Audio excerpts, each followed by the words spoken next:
كل التقدير للمنتخب الافضل عربيا وافريقيا. ما شاء الله ما شاء الله، قل هو الله احد. شوف قولوا ما شاء الله، قولوا ما شاء الله في الكومنت، قولوا غير ما شاء الله، ما تكومنتري ما والو، قولوا غير ما شاء الله ما شاء الله وقل هو الله احد. في تعليق على هذه المجتمع، قلت لحضراتكم في حاجة اسمها ثوابت في الحياة، زي الليل والنهار، الصيف والشتاء، الربيع والخريف، يعني ثوابت لا تتغير ثابتة. ومن ضمن هذه الثوابت انه المنتخب الافضل والاحسن مش بس في افريقيا بل في العالم اجمع. المنتخب المغربي اللي بيعمله في المنتخبات هيسأل عنه في الاخرة. اللي لعب المغرب لا عارف يهاجم ولا عارف يدافع، لو دافعت هتتغلب، ولو هاجمت هتتفشخ، ولو قعدت ساكت هتتضرب بالشبشب، وكله ضرب مفيش شتيمه. عامة فاز المنتخب الذي يستحق.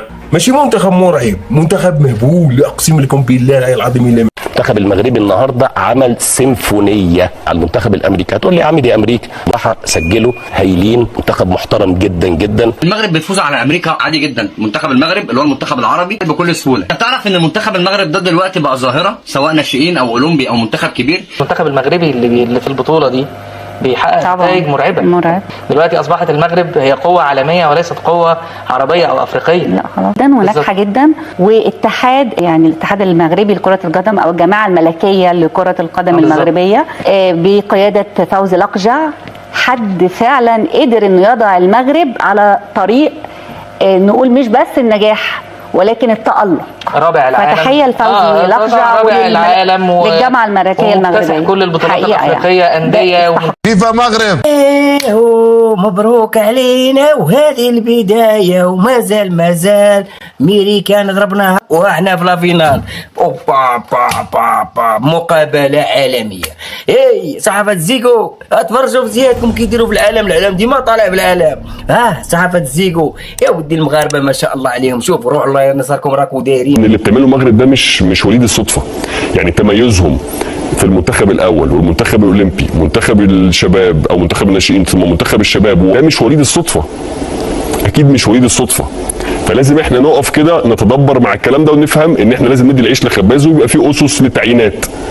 يبقى في اسس للتعيينات، انا بعين على اساس كذا وبعمل برنامج، والناس دي لازم تحتك بالشكل الفلاني، وبوفر لهم احتكاك وامكانيات كذا كذا عشان يقدروا يحققوا ده، وابقى باصص لقدام مش باصص تحت رجليا. انا همشي كمان 4 سنين، هيجي مجلس بعديا يعمل ايه؟ احط النهارده انا الخطه دي عشان اللي يجي بعديا يكمل، وهكذا.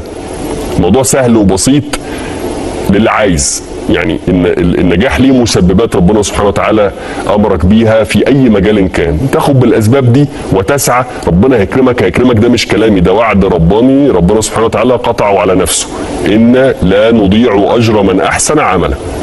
انت اسعى واعمل اللي عليك وخد بالاسباب، هتلاقي توفيق ربنا نزل عليك. امتى بقى؟ دي بتاعت ربنا، بس هيجي بس اعمل اللي عليك.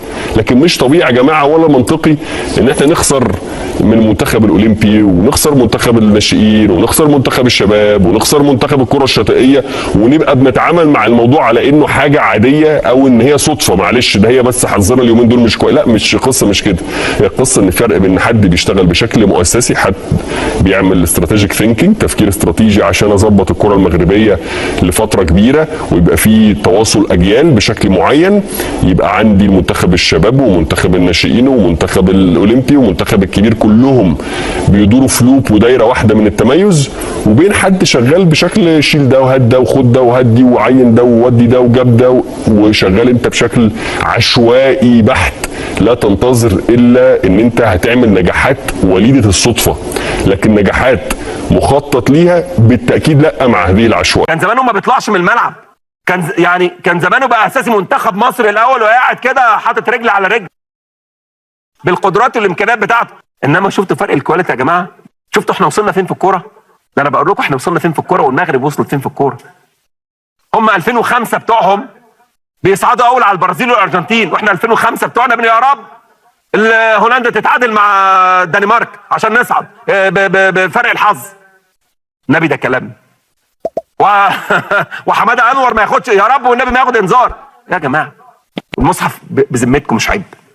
مش عيب والله العظيم عيب لما يكون مصر بقيمتها الكبيره بعدد البطولات اللي اخدتها رقم واحد المفترض على افريقيا، بنوصل لدرجه ان السوبر ستارز بتوعنا اللي بيلعبوا في انديتنا بيلعبوا منتخب المحليين، واحنا ما عندناش. القماشه مش موجوده، مفيش. بس عمالين نناكف بعض، بتاع المحليين بيناكف الفريق الاول، وبتاع الفريق الاول بيناكف المحليين، وشغالين مناكفه. نيجي بقى في الاساس مفيش. نيجي في الشغل على الارض مفيش. المغرب هريانه في كل حاجه، بص مكسره عظمنا في كل حاجه، منتخب اول، منتخب محليين، منتخب شباب، منتخب ناشئين، منتخب معرفش اولمبي، كله هنا بيكسب وهنا بيكسب وهنا بيكسب، هنا بيكسب وهنا بيكسب وهنا بيكسب وهنا بيكسب. منتخب الشباب بتاعه وصل لدور الثمانيه ومش بعيد يروح في حته بعيده، يروح السيمي فاينل، يروح للفاينل، يروح في حته بعيده. فرق الكواليتي، فرق الشغل، فرق الدوري العام، فرق الامكانيات، فرق القدرات، فرق كل حاجه. وهنفضل نقول فرق كل مره، هنفضل نقول ونفكركم اللي مسؤولين عن كره القدم في مصر، بنفكرهم. رحنا كاس العالم، مبروك يا سيدي، الف مبروك يا حسام حسن، مبروك يا ابراهيم حسن، يا كباتننا الكبار، مبروك، الف مبروك، حققتوا الهدف. بس ده مش انجاز، ده هدف مش انجاز.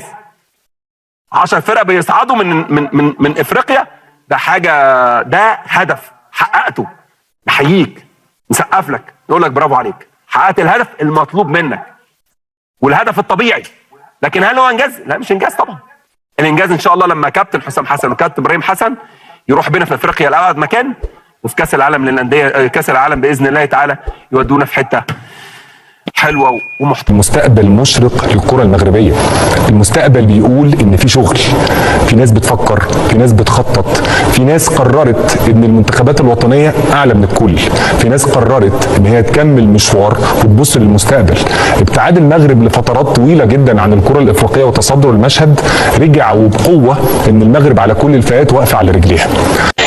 الفارق الحقيقي بين المغرب وبين مصر، هل في فوارق ضخمه بما انه في لعيبه بتتكون بره كتير على مستوى كل قواعد الناشئين ووصلوا للجيل الثالث دلوقتي، ولا لما بيحصل الصدام ما بين الاثنين في مناسبات مختلفه انت بتحس ان الفرق مش كبير قوي وتقدر تتغلب عليه لو عندك جوده في الكوتشنج تقدر تعوض؟